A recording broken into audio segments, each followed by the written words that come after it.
आज मैं एक वॉर थ्रिलर फिल्म द बिगाइल्ड को समझाने जा रहा हूँ। स्पॉयलर्स आगे हैं, सावधान रहें और ध्यान रखें। फिल्म की शुरुआत 1864 में वर्जीनिया में होती है, जो अमेरिकी सिविल वॉर का तीसरा साल है। एमी नाम की एक छोटी लड़की जंगल में मशरूम इकट्ठा करते हुए दिखाई देती है। कुछ ही पल बाद वो एक यूनियन सैनिक से टकराती है, जिसकी टांग से बहुत ज्यादा खून बह रहा होता है। वो अपना नाम जॉन मैकबर्नी बताता है और पूछता है कि वो कहाँ से है। एमी समझाती है कि वो पास के एक बोर्डिंग स्कूल में रहती है, जहाँ सिर्फ 4 और छात्राएं, एक टीचर और स्कूल की मालकिन मिस मार्था रहती हैं। ये सुनकर जॉन उसे वहां ले जाने के लिए कहता है और हालांकि वो दुश्मन पक्ष से है, फिर भी दयालु दिल वाली लड़की उसकी मदद करने के लिए मान जाती है। कुछ ही देर बाद दोनों बोर्डिंग स्कूल पहुंचते हैं और जॉन तुरंत सामने वाले दरवाजे पर ही गिर पड़ता है। लड़कियां उस हैंडसम आदमी से मोहित हो जाती हैं, इसलिए वे उसे अंदर ले जाकर म्यूजिक रूम में लिटा देती हैं। मार्था फिर एमी को आदेश देती है कि वो बाड़ पर एक नीला कपड़ा बांध दे, जो गश्ती दल को संकेत देता है कि उनके पास एक दुश्मन है। लेकिन उस आदमी की गंभीर हालत देखकर वो अपना फैसला बदल देती है और फैसला करती है कि वो उसे तभी सौंपेगी जब वो ठीक हो जाएगा। इसके बाद मार्था और स्कूल की टीचर एडुआ उसकी टांग से छर्रे निकालती हैं और घाव पर टांके लगाती हैं। जब वे कमरे से बाहर निकलती हैं तो एमी सबको उस आदमी का नाम बताती है, लेकिन मार्था कहती है कि उन्हें उसे जानने की जरूरत नहीं है, क्योंकि वो यहाँ ज्यादा समय तक नहीं रहने वाला। कुछ समय बाद जब मार्था अपना चेहरा धो रही होती है तो एक तेज घंटी की आवाज से वो चौंक जाती है। पता चलता है कि एक गश्ती दल आ गया है, इसलिए मार्था जल्दी से गेट पर उन्हें मिलने जाती है। कप्तान उसे चेतावनी देता है कि आसपास कई दुश्मन सैनिक हैं और उसे सावधान रहना चाहिए। मार्था सहमति जताती है और अपने पिता की बंदूक के लिए उससे कुछ गोलियां मांगती है। वो समझाती है कि आसपास लड़ाई चल रही है और अपने बचाव के लिए कुछ होना उसे सुरक्षित महसूस कराएगा। कप्तान बिना हिचकिचाए उसे कुछ गोलियां दे देता है और गश्ती दल चला जाता है। इस बीच खिड़की से देख रही लड़कियां राहत महसूस करती हैं कि मार्था ने जॉन को उनके हवाले नहीं किया। आखिर उन्हें अभी तक उसकी पैंट उतारने का मौका भी नहीं मिला था। अगली सुबह एमी जॉन को देखने जाती है और नोटिस करती है कि उसकी सेहत काफ़ी बेहतर हो गई है। फिर वो रसोई में जाती है, जहां सब मिलकर खाना तैयार कर रहे होते हैं। पता चलता है कि सभी लड़कियां शानदार कपड़े पहने हुई हैं, शायद उस हैंडसम आदमी को प्रभावित करने के लिए। बाद में मार्था म्यूजिक रूम में जॉन को देखने जाती है, जो अब जाग चुका होता है। वो उसका धन्यवाद करता है कि उसने उसे अपने यहाँ रखा और उस समय उसकी देखभाल की जब उसे इसकी सबसे ज्यादा जरूरत थी। लेकिन मार्था ठंडे स्वर में उसे याद दिलाती है कि उसकी मौजूदगी यहाँ स्वागत योग्य नहीं है और वो कोई मेहमान नहीं है। कुछ ही पल बाद अलिसिया नाम की एक किशोर लड़की कमरे में आती है और किसी भी तरह मदद करने की पेशकश करती है, लेकिन मार्था उसे सख्ती से बाहर जाने को कहती है और दावा करती है कि दोपहर में किसी भी छात्रा को अंदर आने की अनुमति नहीं है। एडुएना जॉन के पास आती है और उसे खुद को साफ करने के लिए साबुन देती है। वे बातचीत करने लगते हैं और वो आदमी बताता है कि वो युद्ध के मैदान से भाग आया क्योंकि वो मरना नहीं चाहता था। फिर वो एडुएना से उसके जीवन के बारे में पूछता है और वो बताती है कि वो रिचमंड से है और अपने पिता के कारोबार के कारण बहुत यात्रा कर चुकी है। जैसे जैसे दोनों बातचीत जारी रखते हैं, जॉन छेड़खानी भरे अंदाज में कहता है कि उसने उसकी जैसी खूबसूरत किसी को कभी नहीं देखा। जब वो उसकी सबसे बड़ी इच्छा के बारे में पूछता है तो एडुएना जवाब देती है कि वो बस इस जगह को छोड़ना चाहती है। उस रात बाद में लड़कियां शाम की प्रार्थना के लिए इकट्ठा होती हैं, जिसके दौरान अलिसिया अनुमति मांगती है कि वो बाथरूम जाने की अनुमति मांगती है, लेकिन वहां जाने के बजाय वो सीधे जॉन के कमरे में जाती है और उसे जुनून भरा चुंबन देती है। जो अभी हुआ उससे वो हैरान रह जाता है, लेकिन अलिसिया कुछ नहीं कहती और बस वापस जाकर दूसरों के साथ प्रार्थना में शामिल हो जाती है। ये बहुत जल्दी एक असली जिंदगी के हरम एनिमे जैसा बनता जा रहा है। अगले दिन रात के खाने के दौरान मार्था लड़कियों से सुझाव देती है कि आज रात वे जॉन के साथ प्रार्थना करें। क्या ये ठीक है मिस मार्था? सब सहमत हो जाते हैं और वे कमरे में जाते हैं, जहां प्रार्थना से पहले वे संगीत बजाने का फैसला करते हैं। लेकिन कुछ ही पल बाद कोई बार बार दरवाजा खटखटाता है, जिससे लड़कियां डर जाती हैं। मार्था उन्हें वहीं रुकने के लिए कहती है और बाहर जाकर देखती है कि क्या हो रहा है। थोड़ी देर बाद वो लौटती है और बताती है कि वे सिर्फ 2 सैनिक थे जिन्हें उसने खाना दिया। इससे फिर बहस शुरू हो जाती है कि उन्हें जॉन को सौंप देना चाहिए या उसके ठीक होने तक का इंतजार करना चाहिए। वे वोटिंग शुरू करते हैं और हर कोई चाहता है कि वो यहीं रहे, इसलिए मार्था के पास सहमत होने के अलावा कोई विकल्प नहीं बचता। उस रात बाद में सैनिकों के चले जाने के बाद मार्था जॉन को अपने साथ ब्रांडी पीने के लिए आमंत्रित करती है और वो मान जाता है। वे फायरप्लेस के पास बैठकर पीते हुए अपनी जिंदगी के बारे में बात करते हैं। साफ है कि सख्त स्वभाव वाली मार्था अब जॉन के प्रति नर्म पड़ने लगी है, जबकि जॉन आकर्षक और चालाक लगता है। वो उसकी ताकत की तारीफ करता है और कहता है कि वो लड़कियों के प्रति कितनी देखभाल करने वाली है। जॉन फिर पूछता है कि क्या युद्ध से पहले उसकी जिंदगी में कोई था, जिस पर मार्था उदास चेहरे के साथ हाँ में जवाब देती है। आने वाले दिनों में जॉन की सेहत धीरे धीरे बेहतर होने लगती है और वो छड़ी के सहारे चलना शुरू कर देता है। वो देखता है कि घर के आसपास का बगीचा काफी समय से अनदेखा पड़ा है, इसलिए वो गुलाब की झाड़ियों को ठीक करने, खरपतवार हटाने और पेड़ों की छटाई करने लगता है। एक ब्रेक के दौरान एमी उसके लिए पानी लेकर आती है और दोनों बातचीत करने लगते हैं।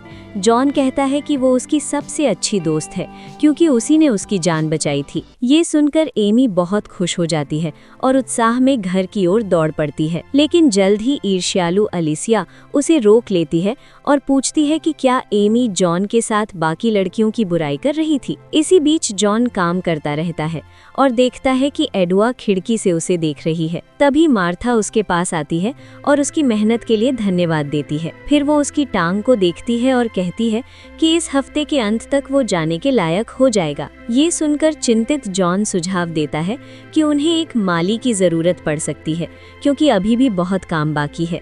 वो मार्था को समझा वापस युद्ध में भेज दिए जाने से डरता है, लेकिन लगता है कि मार्था अपना फैसला पहले ही कर चुकी हैं। जल्दी ही ये खबर बाकी लड़कियों तक पहुंच जाती है, जो ये सुनकर दुखी हो जाती हैं कि जॉन को जाना होगा।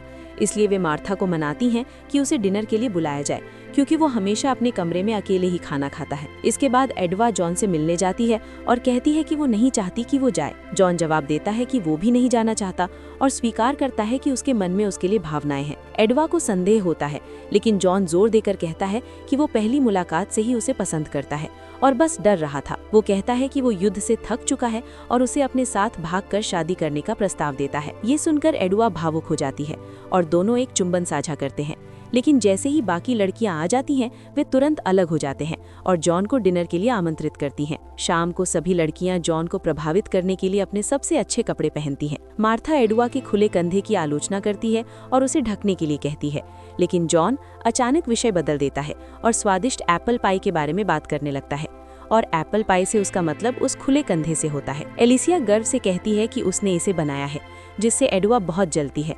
वो दावा करती है कि ये उसकी रेसिपी थी और एमी भी जोर देकर कहती है कि उसने जंगल से सेब तोड़े थे। जॉन एडवा के कान में फुसफुसाता है कि वो बहुत खूबसूरत लग रही है और बाद में उससे मिलने की अनुमति मांगता है।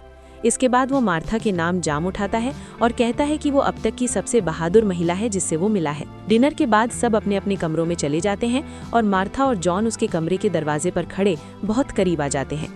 वे चुंबन लेने ही वाले होते हैं कि ऊपर की लड़कियां शोर करने लगती हैं और उन्हें चौंका देती हैं। उस रात बाद में एडवा अपने कमरे में जॉन का इंतजार करती है, लेकिन वो नहीं आता। वो हॉलवे में आती है और पास के कमरे से आवाजें सुनती है।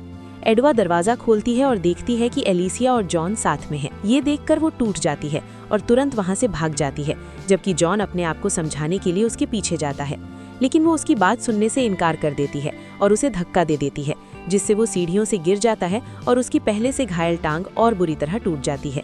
शोर सुनकर मार्था और बाकी लड़कियां जांच करने आती हैं। वे सीढ़ियों के नीचे बेहोश पड़े जॉन को देखकर स्तब्ध रह जाती हैं। उसकी पहले टूट चुकी होती है। एलिसिया फिर एक झूठी कहानी बना देती है और दावा करती है कि जॉन उस पर हमला कर रहा था। तभी एडवा अंदर आ गई। उसके आश्चर्य की बात यह होती है कि सब उसकी बात पर विश्वास कर लेते हैं और वे जॉन को उठाकर उसके कमरे में ले जाते हैं। मार्था उसकी टांग की जांच करती है और निष्कर्ष निकालती है कि उसे बचाने का एक ही तरीका है, डॉक्टर को बुलाना, जो वो नहीं कर सकती।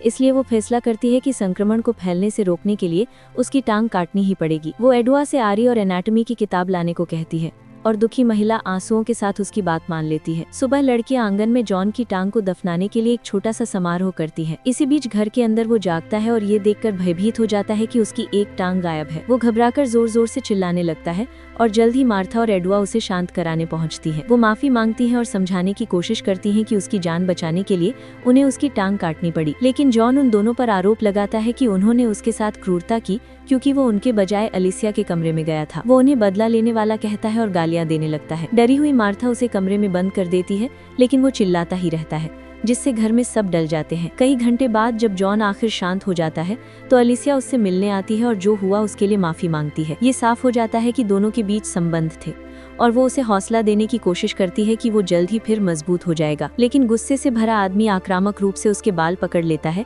और मांग करता है कि वो मार्था से कमरे की चाबियां चुरा ले। एलिसिया पहले मना कर देती है और कहती है कि इससे वो बड़ी मुसीबत में पड़ सकती है, लेकिन जब वो उसे चोट पहुंचाता रहता है तो उसके पास मान जाने के अलावा कोई विकल्प नहीं बचता। दोपहर में सब लोग डाइनिंग रूम में इकट्ठा होकर चर्चा करते हैं कि उन्हें जॉन के बारे में क्या करना चाहिए। लड़कियां उसे डरी हुई हैं और चाहती हैं कि वो जितनी जल्दी हो सके चला जाए। यहाँ तक कि एलिसिया भी अब उसे पसंद नहीं करती, लेकिन एडवा फिर भी उसके व्यवहार का बचाव करती रहती है। तभी जॉन बैसाखियों के सहारे नीचे आता है और बताता है कि उसने मार्था की रिवॉल्वर हासिल कर ली है। वो फिर से मार्था और एडवा पर आरोप लगाता है कि उन्होंने सिर्फ इसलिए उसे अपंग बना दिया क्योंकि वो उनके साथ नहीं सोया। ये सुनकर एमी डर जाती है और कहती है कि उसकी चीखें उसके पालतू कछुए को डरा रही हैं। लेकिन जॉन उसके हाथ से कछुआ छीन लेता है और उसे कुचल देता है, जिससे बेचारी लड़की टूट जाती है। इससे लगता है कि जॉन कुछ देर के लिए शांत हो गया है। इस बीच सब घबरा जाते हैं, इसलिए मार्था एमी को एक नीला कपड़ा देती है और कहती है कि वो उसे मुख्य दरवाजे पर बांध दे। ये गुजरते हुए कॉन्फेडरेट सैनिकों के लिए एक संकेत होगा कि यहाँ एक यूनियन सैनिक है। छोटी लड़की वैसा ही करती है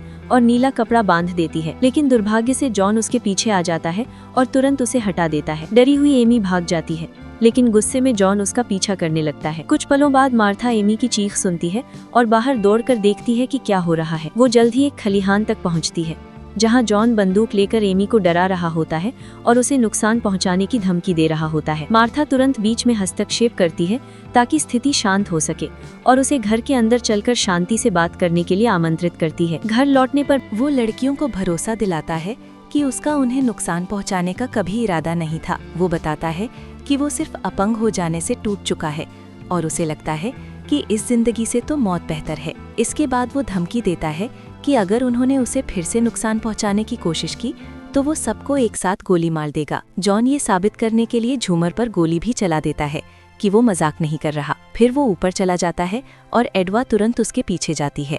एडवा बिना समय गंवाए जॉन को रिझाने की कोशिश करती है।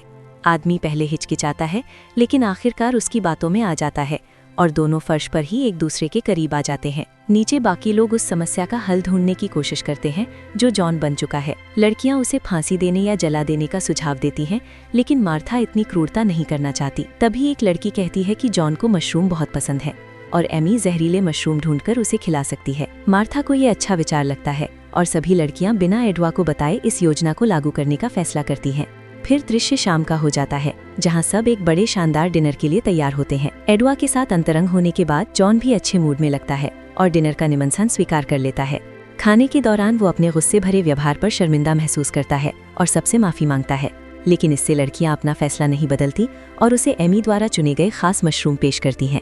जॉन बिना झिझक उन्हें स्वीकार कर लेता है और शालीनता से कुछ एडवा को भी दे देता है। वो उन्हें खाने ही वाली होती है, लेकिन बाकी लड़कियां उसे याद दिलाती हैं कि उसे मशरूम पसंद नहीं है और एडवाइस से सहमत हो जाती है। मैं तो भूल ही गई थी। इसी बीच जॉन मशरूम का बहुत आनंद लेता है और कहता है, ये अब तक का सबसे अच्छा खाना है जो मैंने खाया है। लेकिन अचानक वो हाँफने लगता है और उसे सांस लेने में कठिनाई होने लगती है। एडवा उसके लिए चिंतित हो जाती है, लेकिन बाकी लोग परवाह नहीं करते और मामूली बातों पर बातचीत करते रहते हैं। थोड़ी ही देर में सैनिक जमीन पर गिरकर मर जाता है और एडवा टूट जाती है जब उसे पता चलता है कि उसे जहर दिया गया था। अगली सुबह हम लड़कियों को जॉन के शरीर को बोरी में सिलते हुए देखते हैं। वे उसका शरीर गेट के बाहर रख देती हैं और एक नीला कपड़ा टांग देती हैं ताकि अगली बार आने वाले सैनिक उसे ढूंढ सके। जैसे ही फिल्म खत्म होती है, सब लोग अपनी सामान्य दिनचर्या में लौट जाते हैं, जैसे कुछ हुआ ही नहीं, सिवाय एडवा के, जो साफ तौर पर दुखी दिखाई देती है। ऐसे और वीडियो के लिए सब्सक्राइब करें, नोटिफिकेशन ऑन करें और चैनल को सपोर्ट करने के लिए एक लाइक जरूर दें। देखने के लिए धन्यवाद।